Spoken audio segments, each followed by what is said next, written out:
donner lecture de sa déclaration. Mesdames et messieurs, je vous remercie une fois de plus.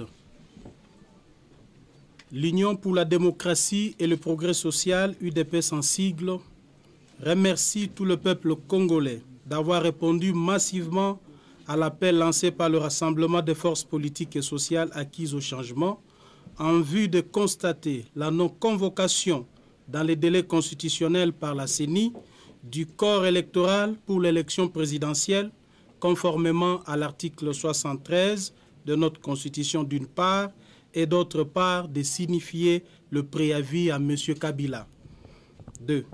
L'UDPS déplore les dérives dictatoriales de la mouvance kabiliste au pouvoir, car une fois de plus, le sang de notre peuple a coulé et notre nation est en deuil.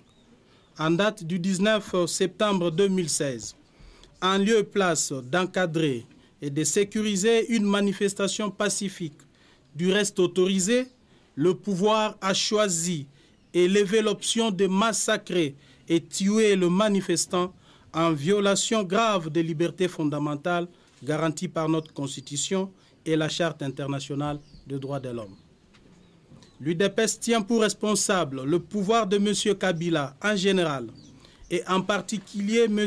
Évariste Bochabo et Denis Kambaï, tous ministres, pour avoir recruté des brigands en leur fournissant des armes blanches aux fins de s'attaquer aux manifestants et de piller leur propre permanence pour attribuer la paternité au rassemblement et justifier l'interdiction de la manifestation et la répression barbare et sauvage de notre peuple. Monsieur André Kimbuta, gouverneur, ayant autorisé la dite manifestation sans prendre de mesures d'encadrement et de sécurisation, ainsi que monsieur Charles Bisengimana, Célestin Kanyama et Gabriel Amissi, tous généraux, car étant sur le champ des opérations, ils n'ont pas empêché l'utilisation des balles réelles qui ont occasionné la mort de plusieurs compatriotes, cela sans égard aux droits de l'homme. Les personnes susmentionnées ont organisé et monté les commandos qui ont attaqué notre permanence. L'UDPS rend hommage à tous nos combattants tombés par balles et ceux brûlés vifs par les milices et mercenaires du régime finissant. L'UDPS présente ses sincères condoléances aux familles et aux proches de nos martyrs, tout en les rassurant que le sacrifice patriotique ne sera pas vain.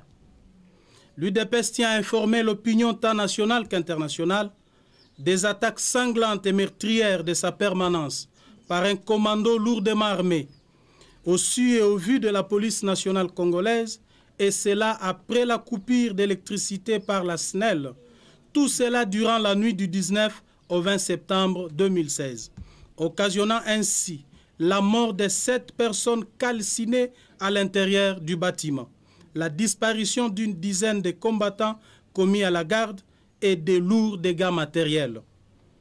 L'UDPS dénonce et condamne l'instrumentalisation de la police nationale congolaise et des FARDC par la mouvance kabiliste en violation de la Constitution et rappelle à l'armée, à la police et aux services de sécurité de ne pas obéir aux ordres illégaux et de respecter les serments de leur engagement, celui de protéger la population et ses biens. Enfin, l'UDPS demande au peuple congolais de rester mobilisé comme un seul homme pour résister pacifiquement jusqu'au départ de M. Kabila du pouvoir et de rappeler que toute messe noire orchestrée pour lui accorder un autre mandat est nulle et de nullité absolue et sera considérée comme une provocation. L'UDPS demande également à la communauté internationale de jouer son rôle de défenseur de valeurs fondamentales inhérentes à la vie humaine dans l'esprit et la lettre de la résolution 2277 du Conseil de sécurité des Nations Unies. Le bilan provisoire à ce jour se présente comme suit. Plus de 100 morts en 48 heures, dont un enfant mineur de 15 ans, plus de 1000 blessés, plus de 2500 interpellés détenus au camp Kokolo, camp Tchachi, camp Lufungula, dans des agences de l'ANER et dans d'autres villes du pays, notamment à Lubumbashi, Mweneditu, Kisangani, Matadi, Chikapa, j'en passe.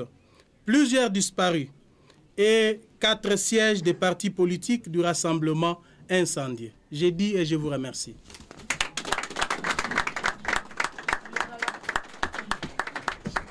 Bon, mesdames... Cabaret, cause 243. Ma question est pour vous, secrétaire général. Depuis 24 heures circule un document signé par le procureur général de la République où votre nom, ainsi que celui du secrétaire national en charge des relations extérieures, du secrétaire général adjoint et d'autres personnalités politiques sont cités pour arrestation. Quel commentaire faites-vous par rapport à cela? Ah oui, seulement nous n'avons pas reçu un mandat du procureur. Et il est vrai que vous avez reçu une information, nous la prenons au sérieux. Mais ce qui est vrai aujourd'hui, il existerait un mandat contre nous, mais je dois rappeler au procureur général que le droit est assis dans ces pays, le droit est assis sur la Constitution. Alors, je vais lui poser la question entre ceux qui violent la Constitution, ceux qui tuent à balles réelles, qui tirent dans des foules, des manifestants, et ceux qui défendent la Constitution, à son avis, qui était arrêtable. Et de continuer pour dire que le 19, moi-même j'étais dans la marche, j'ai vu des gens tomber, j'ai vu la milice de Kabila tuer les gens. Même moi, et l'honorable Félix qui est là, on était près de la mort. Ce n'est pas un simple mandat qui va nous effrayer. Et d'ailleurs, nous sommes encore au début, il doit faire attention, il doit éviter de mettre de l'huile au feu, parce que il doit savoir que nous n'avons pas peur, personnellement je l'ai dit, je n'ai pas peur de son mandat. Parce qu'il a vu le peuple affronter la mort, et ce n'est pas ce mandat qui va nous effrayer. Et s'il veut mettre de l'huile au feu, qu'il ose le faire, nous sommes prêts pour l'affronter. C'est bon. Parce que les autres utilisent déjà des voies judiciaires. Quelles sont les actions que l'IDPS compte utiliser pour... Une justice qu'il contrôle.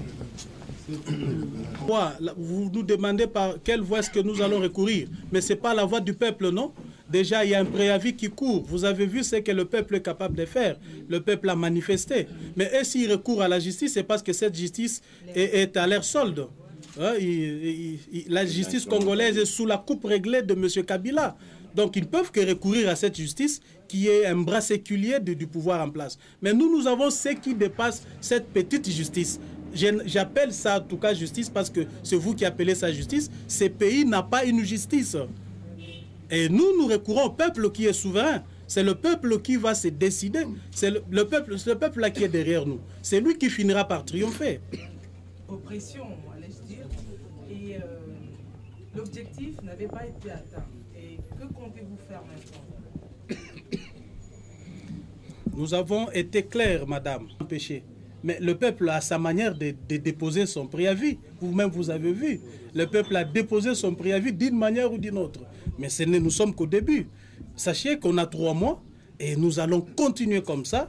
Nous allons demander, d'ailleurs, je l'ai dit, nous demandons à notre peuple de ne pas baisser la garde. Ces tueries, ces arrestations, c'est pour l'intimider à ne pas revendiquer le respect de la Constitution. Nous sommes en face d'un régime voyou, un régime délinquant qui ne respecte pas son propre peuple. Et que voulez-vous qu'on demande au peuple? De continuer à résister jusqu'au départ de Kabila.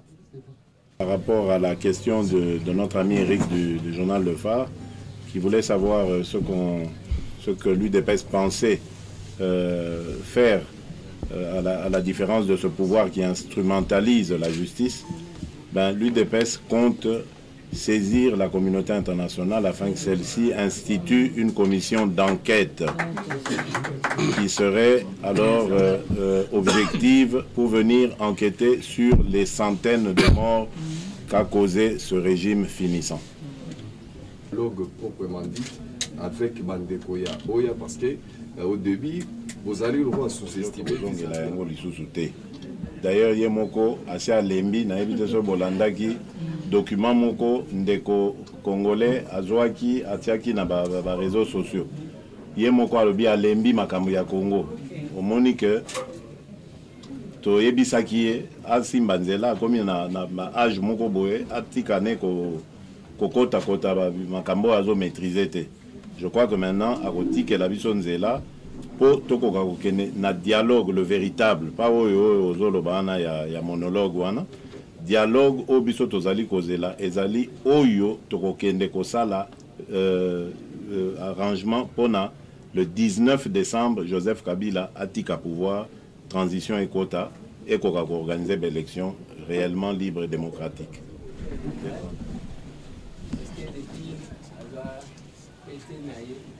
On a signalé que on a remplacé si à côté de Abima, le rôle de la santé qui l'a combattant n'a y a pas de point de presse dans le monde.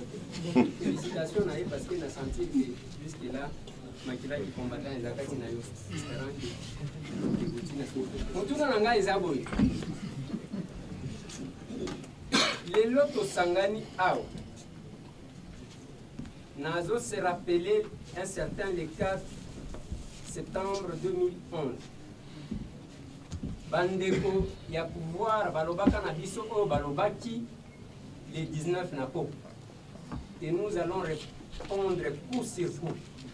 La même nuit, baya ko saccager permanence ya IDPS. La même nuit bakena ko tumba RLTV. Lelo awa basali la même chose po banonsaki. Balobi na biso ke ba ko répondre coup sur coup. La même nuit, bake batumbi, babomi batu. Bango bazana minduki na soko. Biso tozaka boy. Nazo tuna que méthode nini boko tia en place pour na ko faire face na bango ceux qui bazali ko tenir kokoba na ba makambu na bango ba uti ko sala. Wana mutuna.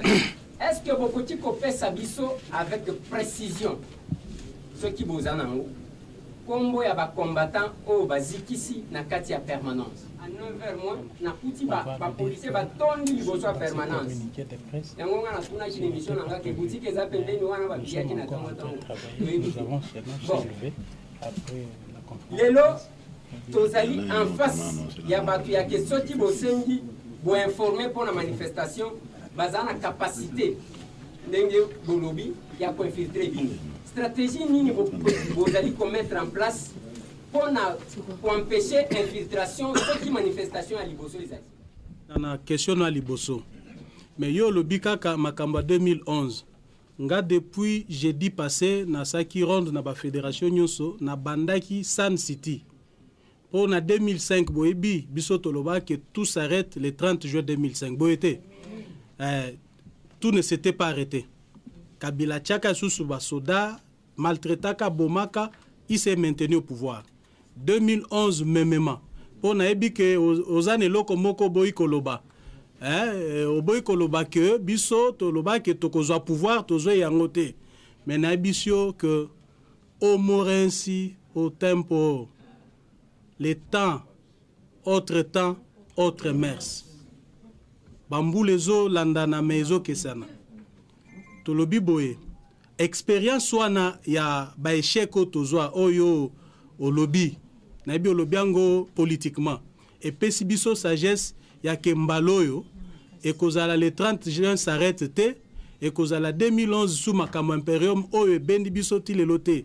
Nous allons prendre toutes les stratégies mais noter pacifiquement tokozwa ka manduki te tokobomaka mutute mais pacifiquement Kabila Kokende. Et la deuxième question. Non, ça va. Bien. La question boton d'indégopo na motuna na yo. Ba kambia rassemblement presque bangonyon so bazala ki na marche. Soki botali malamu marche ya mbalo et alaki décentralisé. To prévoit qui presque 12 marches selon les 24 communes. Ce qui au monaki battu un rassemblement na échangeur mais côté à Bandal, côté à Bumbu, côté à Kitambo, bazala kiwana. Ndekoyo Martin Fayoulou pour qui je rends un hommage public ici, Oyazwaki grenade offensive. Azali na traumatisme crânien. Azali moto ya rassemblement, boyebi yango. azali na hôpital. Jean-Pierre Lisanga Bonganga azali moto rassemblement tozalaki na ye awa na échangeur ti espace triomphal. Franck Diongo azali hospitalisé. Mon idée là, Poela, Basaki pas ya Olenga, Monaki Denga, Azwaki ba grenade, etc. Donc bref, rassemblement, nous sommes na marche. Alors peut-être un ou deux, Médard Loakabouanga et les autres. Bien sûr. Donc peut-être Monaki un ou deux thés. Mais vous voyez bien, c'est parce que nous avions décentralisé Yangowana pouvoir et Bangaki. Parce que ce qui tokutanaka na espace triomphal, le gars qui prévu, nous allions avoir une véritable insurrection populaire, mais les Kabila, Akimaki, Mokolowana.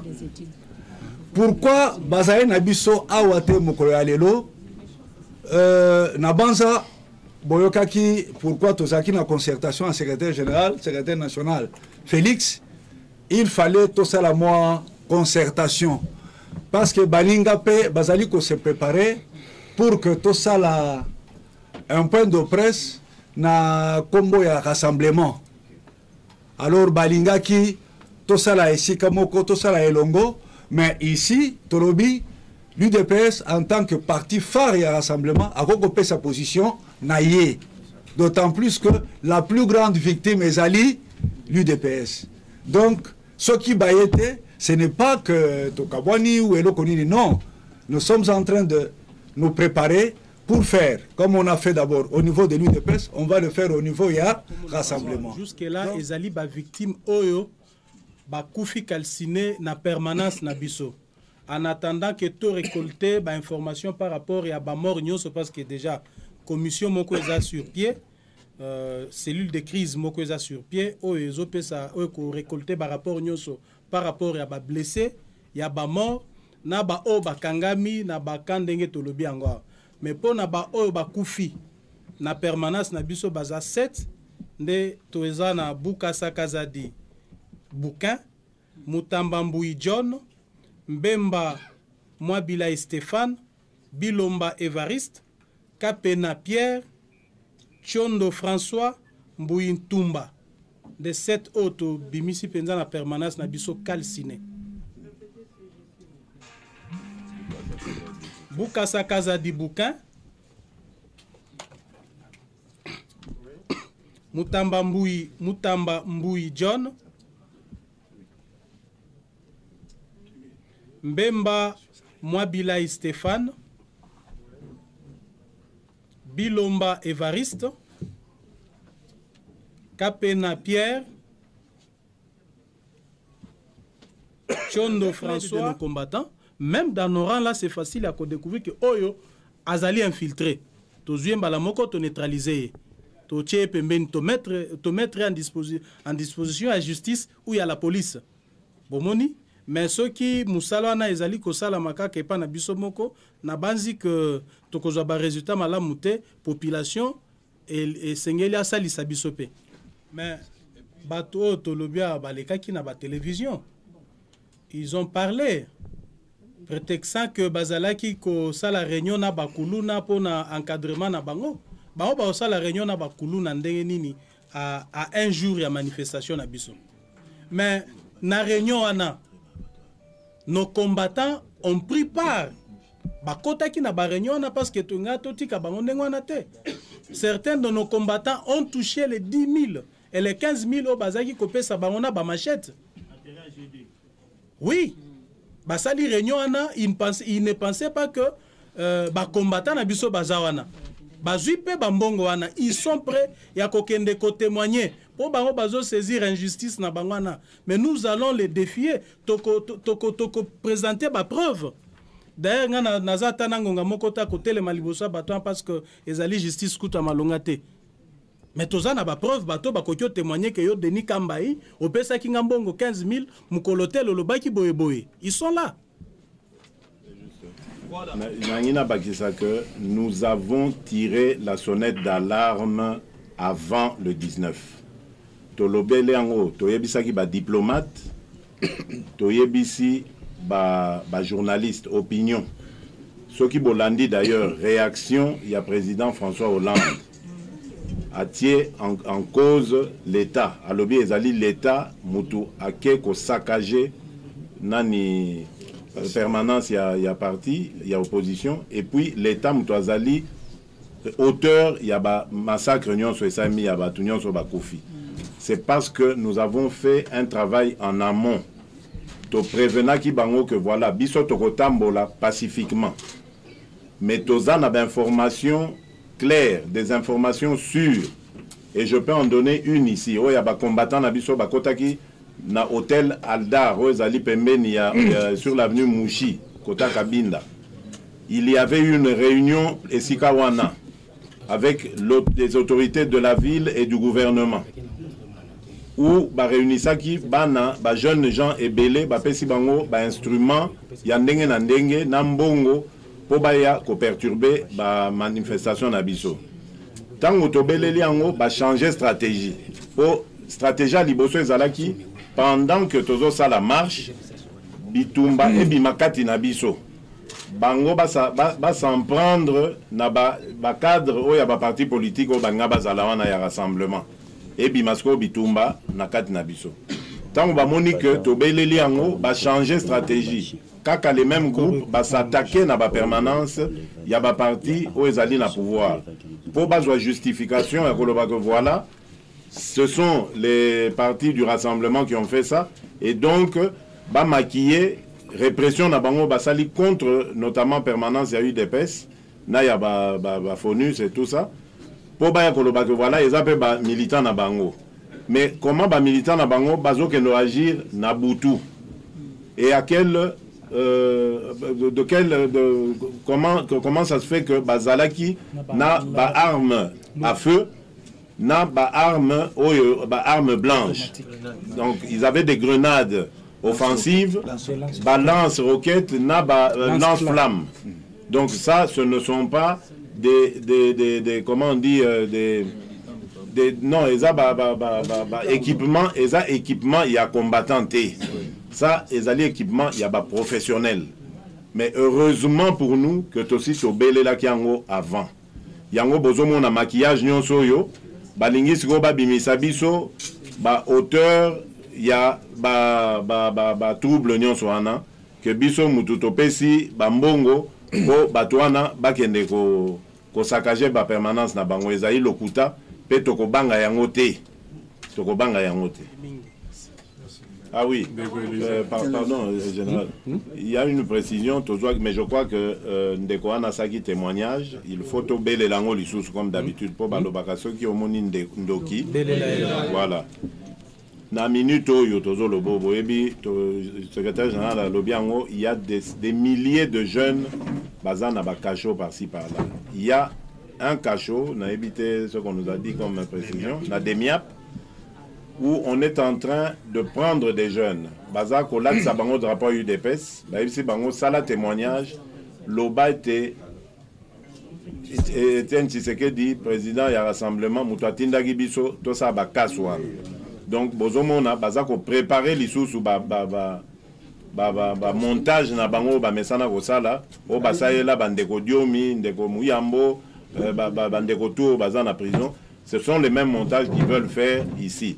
Mais soki balingi moto ekota na mboko penza libela ba mekaka na kosimba président na biso bakoyeba. Voilà. Yango sali ke mona mboka Tshisekedi akima présidence na ye. Après conférence de presse oyo nazozwa yo tokende pese mbote na bureau na ye. Voilà.